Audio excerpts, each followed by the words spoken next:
Hey guys, Austin Ramos, and this is week 17 of NFL Gamepicks. Yes, it is the holiday season, it is the Christmas week, and we got some Christmas games, but before we get into that, no Chris, no Joey. They are both visiting their family for this holiday season, so just Merry Christmas to each and every one of you guys watching. We got some fun Christmas action coming along the way, but let's talk about what happened last week. Last week, the Miami Dolphins got a big-time win against San Francisco 49ers, and it was much needed, and it keeps them in that playoff race. Now, if you guys haven't watched any of my Dolphins videos, it is basically me saying it's a long shot, but they have a chance. Somehow, some way, they have a chance. And then, Chris's Bears just taking a big loss to the Detroit Lions, and then Joey's Packers. Only shutout of the year belongs to the Green Bay Packers, shutting out the New Orleans Saints on Monday Night Football. And it cost me one of my fantasy matchups because we had two flex QBs and down to Spencer Rattler as a second QB, and not a big performance by him. Anyways, let's get into the standings. So you'll see here in the list on NFLGamePicker.com where we make each and every pick. Of course, the guy who runs the website, Steve, is on top. He had a 11-5 week. He's 176 and 64.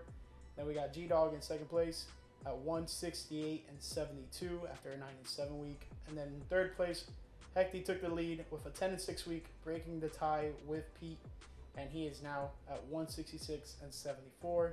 You can pretty much see the entire list here if you want to rummage through what everyone's record's been throughout the year. But in terms of us on the pod, Chris is leading all of us at 160 and 80.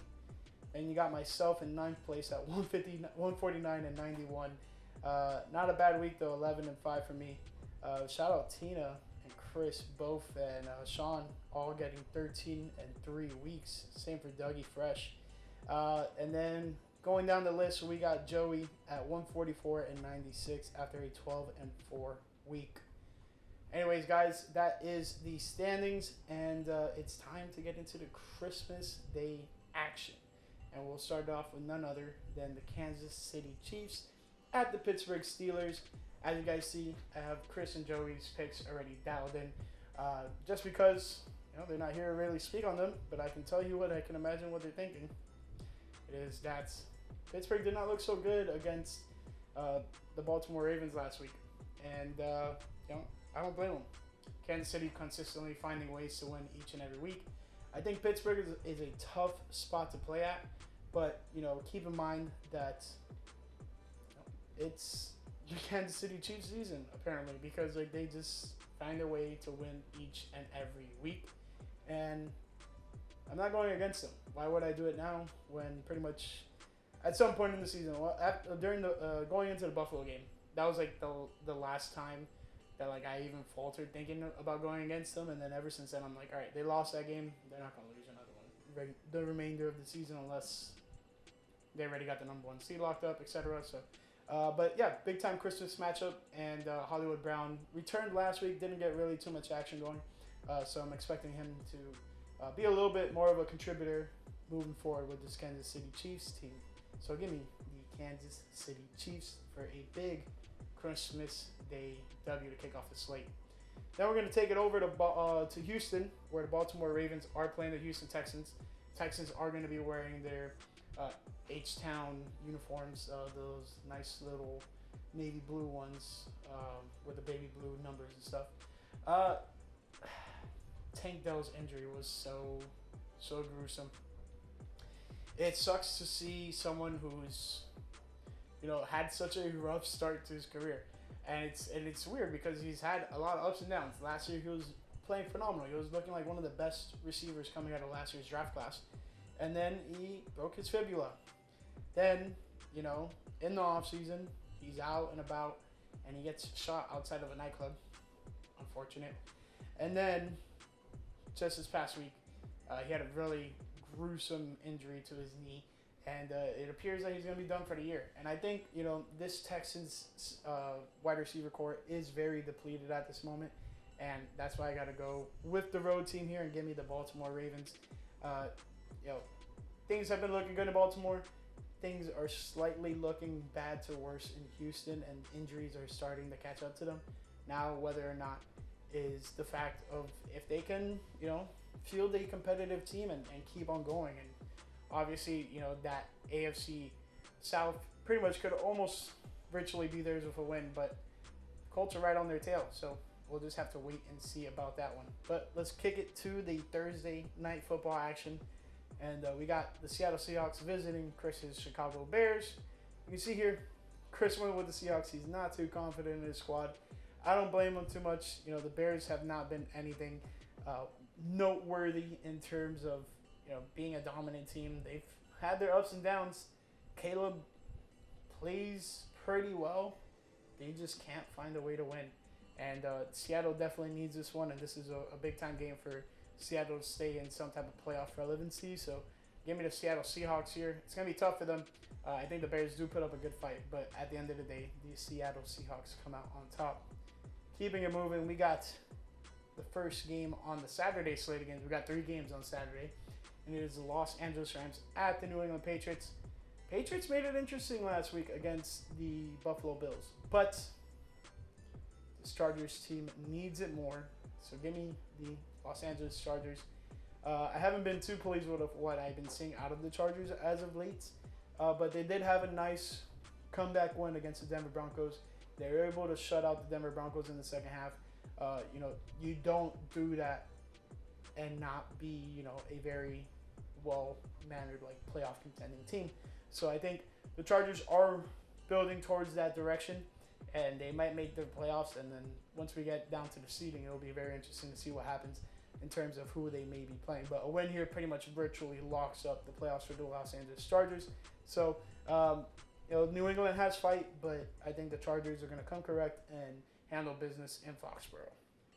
Now, moving on to the 4:30 game, we got the Cincinnati Bengals at the Denver Broncos. This is a big-time pivotal matchup for, one, the whole entire AFC playoff picture, but two, more importantly, my Miami Dolphins. But just to stay on the game, the Bengals, with a win here, can find themselves having a spot pretty much in control of their own destiny. They're in a very similar spot as the Miami Dolphins.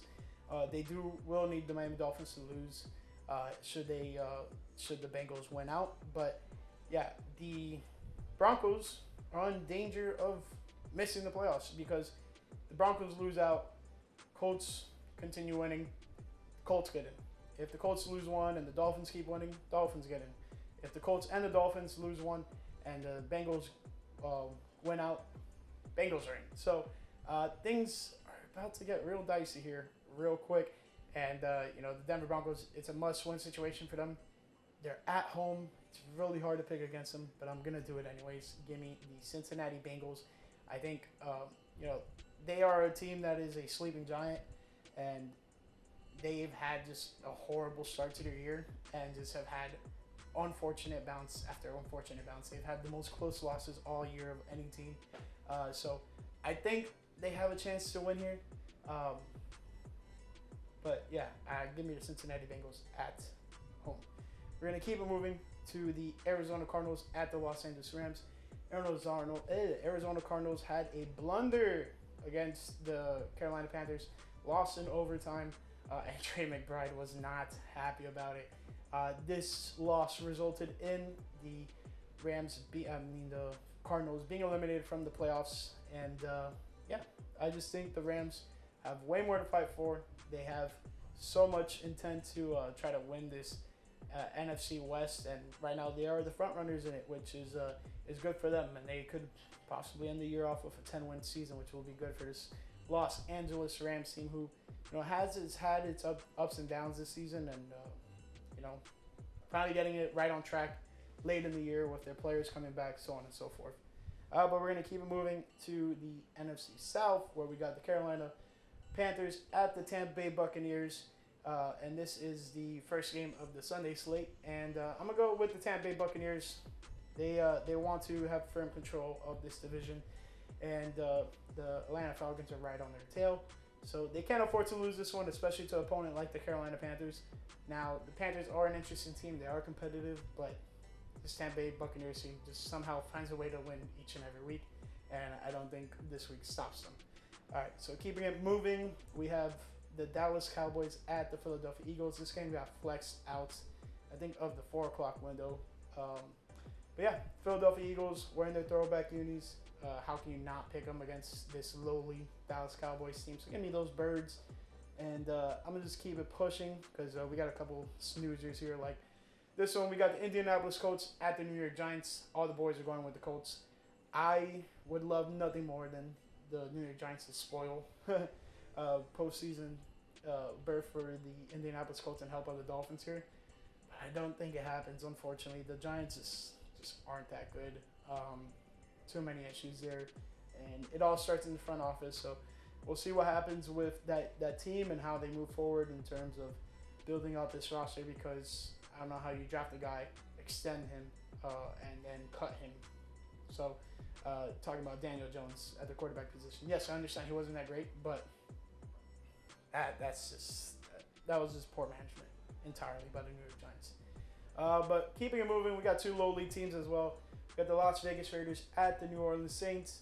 The Saints got shut out last week on Monday Night Football. I don't think they get shut out again, but I don't think they beat this Las Vegas Raiders team. Believe it or not, I think this Raiders team is better than the Saints team, given this current state of it, injuries, so on and so forth. The Raiders are just bad. The Saints are banged up, and it was really evident in Lambeau Field on Monday Night Football. So give me the Las Vegas Raiders. I think they're generally the better team here. They just, when you even out the scales with the injuries and who's worse or whatnot, I think the Raiders are slightly better, and it's a tough call. It is a tough call. But now we got an AFC East divisional matchup between the New York Jets and the Buffalo Bills. Buffalo had a scary one against the New England Patriots. Were able to pull it out with a 3-point victory when they were favored to win by 2 touchdowns. So Buffalo almost got there. It was almost a trap game. I think Buffalo comes out and absolutely dominates the New York Jets and keeps things pushing, just like I am going to be with this little game picks. We're going to go to the AFC South, where we got the Tennessee Titans at the Jacksonville Jaguars. Both teams not so great. I'm going to split the difference and go with the Jacksonville Jaguars. They are the home team. But honestly, I would not be surprised should Tennessee somehow, some way win and ruin some draft positioning. But, the Jaguars are going to be that type of team to ruin draft positioning in this type of matchup. We're going to keep it moving. Now we're in the 4 o'clock window, one of the only 2 4 o'clock games. We got the Miami Dolphins and the Cleveland Browns. This game was supposed to be Sunday Night Football. It was flexed out for Atlanta and Washington. It hurts as a fan to see one of your primetime games, snatched out from under you. Luckily, it wasn't a home game, but it is neither here or there. Dolphins are fighting to survive and go into the playoffs, and they need to win out each and every game, and they need a couple of other things to happen. But hopefully, Dolphins get a win here, and next week I can really divulge in what needs to happen in order for Miami to get in the postseason. But don't want to waste my breath if they end up losing this week. So just give me the Miami Dolphins. I think they are the better team. DTR did not do so good against this Cincinnati Bengals last week, and I don't think he's going to do all too well against the Miami Dolphins defense, to be honest. And then we got a big time NFC North divisional matchup between the Green Bay Packers and the Minnesota Vikings. Ooh, this one's a tough one. These teams are 2 games separated. The Packers have the Bears next week, and the Vikings have the Lions next week. Should Minnesota lose this one, it does jeopardize their spot to possibly win the NFC North. But, and the same factor, if they lose 2 straight, or they lose this one, beat the Lions next week, and the Packers went out, do the Packers win the division? This is some of the crazy stuff we're talking about here. So you have the 11-4 Green Bay Packers and the 13-2 Minnesota Vikings. I think this is a big time pivotal matchup. Hate that it's on at the same time as the Dolphins game, because I would totally watch this game. It is tough. Let's see what everyone else is going with. Everyone's going with the Green Bay Packers. I think I gotta buck the trend. Sorry, boys. I gotta go with the Minnesota Vikings. They're at home here, and they've been looking like that team that somehow, some way, They play very well when it matters the most. And, not to shade the Green Bay Packers. I know it is Toyota Dawn and Jordan Love with the Toyota Dawn and all that stuff. I think they're going to be riding a little bit too high after defeating that New Orleans Saints team. I know it was a historic win and all that stuff, a very dominating win. I think they're going to be a little too hungover from that and, come out the gate slow against this Minnesota Vikings team where they, on the other hand, are going to come out very hot defensively especially. So it's going to be interesting to see. Christian Watson had a little bit of an injury there. Let's see how his status is come game time. But, yeah, give me the Minnesota Vikings. I hate to go against you guys here. I'm a big believer in the Packers, but I haven't felt this way about the Minnesota Vikings in a while, and their defense has been very, uplifting to this team when, the expectations weren't that crazy high for their offense. So, yeah, should be an interesting one. Let's continue on to Sunday Night Football, where we have the Atlanta Falcons at the Washington Commanders. Michael Penix got a big win in his first career start, but can he continue the trend against this 10-5 Washington Commanders team? It's a tough call. I would love to see the Falcons and the Buccaneers, race to the finish line and see who's going to win the NFC South. That would be pretty interesting because they both have been kind of a up and down year for both teams.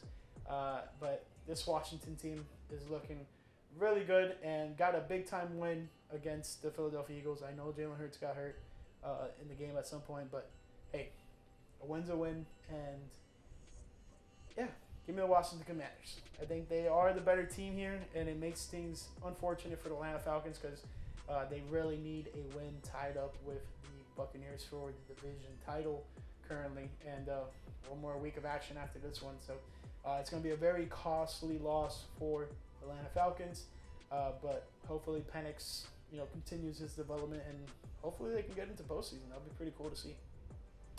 But to finish it all off, we have Monday Night Football. It is the last Monday Night Football match of the year, and they said, hey, let's go with a rematch of the NFC Championship game. They did not expect the San Francisco 49ers to be at a 6-9 record and out of the playoffs. Meanwhile, the Detroit Lions are on top of the entire NFC, and as long as they keep winning, they'll stay in that spot. So you got to give me the Detroit Lions here. The 49ers last week were very banged up, and even if Isaac Guerrero plays, even if they have more depth at running back this upcoming week, I don't see them having a realistic opportunity to beat this Detroit Lions team.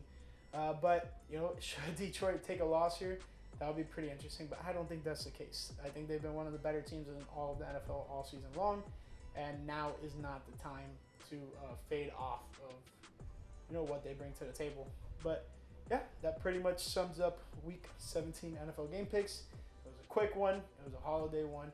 Hope you guys enjoyed it, and I'll catch you next week for Week 18, the season finale in terms of the regular season. It's going to be a fun one. Merry Christmas to all you guys, and I'll see you in the next one. Peace.